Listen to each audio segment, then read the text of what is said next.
లో జరుగుతున్నటువంటి ఎమ్మెల్సీ ఎన్నికల్లో కాంగ్రెస్ పార్టీ అభ్యర్థి మన్నే జీవన్ రెడ్డి గారు పెద్ద మెజార్టీగా గెలవబోతారు. కారణం ఏంటంటే గడిచిన 10 సంవత్సరాల కాలంలో ఈ స్థానిక సంస్థల ప్రతినిధులు సర్పంచ్ అయినా, ఎంపీసీ అయినా, ఎంపీపీ అయినా జరిపేసి అందరి వ్యవస్థను నిర్వీర్యం చేసే కార్యక్రమం చేయడం జరిగింది. అట్లాగే కాస్తో కూస్తో వాళ్ళు పనులు చేస్తే సంవత్సరాల తరబడైనా కూడా వాళ్ళ బిల్లు రాకపోవడం, అధికారులు ఇవ్వకపోవడం, నిధులు ఇవ్వకపోవడం, కనీస గౌరవ మర్యాదలు ఇవ్వకపోవడం కారణంగా ఒకటి.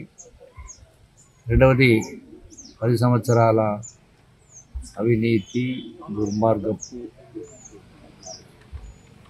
పరిపాలన కారణంగా చెప్పినటువంటి 10 సంవత్సరాల క్రితం తెలంగాణ ఉద్యమ సందర్భంలో 2014 ఎన్నికల సందర్భంలో చెప్పినటువంటి హామీలు నెరవేర్చకపోవడం, నిరంకుశ పాలన, అప్రజాస్వామిక పాలన కారణంగా ఆనాడు ఉన్నటువంటి ప్రగతి భవన్లకు ఎంట్రీ లేదు, సెక్రటేరియట్లో ఏ రోజు కాలు పెట్టని కారణంగా అంటే మొత్తం వ్యవస్థను నిర్వీర్యం చేసి రాష్ట్రాన్ని అధోగతి పాచేసి అప్పుల ఊబిలో మించినటువంటి ప్రభుత్వాన్ని గుర్తు చెప్పాలని మొన్నట్లయితే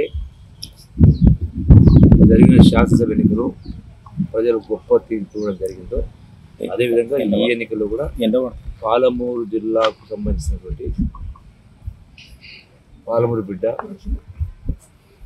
మరో ముఖ్యమంత్రి రేవంత్ రెడ్డి గారిని నాయకత్వాన్ని బలోపేతం చేయాలని తెలంగాణ రాష్ట్రం ఇచ్చినటువంటి కాంగ్రెస్ పార్టీ తెలంగాణ రాష్ట్రాన్ని ఇచ్చినటువంటి ఆనాటి యూపీఏ అధినాయకులు సోనియా గాంధీ గారికి బహుమానంగా ఇవ్వాలని చెప్పని పాలమూరు జిల్లా ప్రజాప్రతినిధులు నిర్ణయం చేసుకోవడం జరిగింది.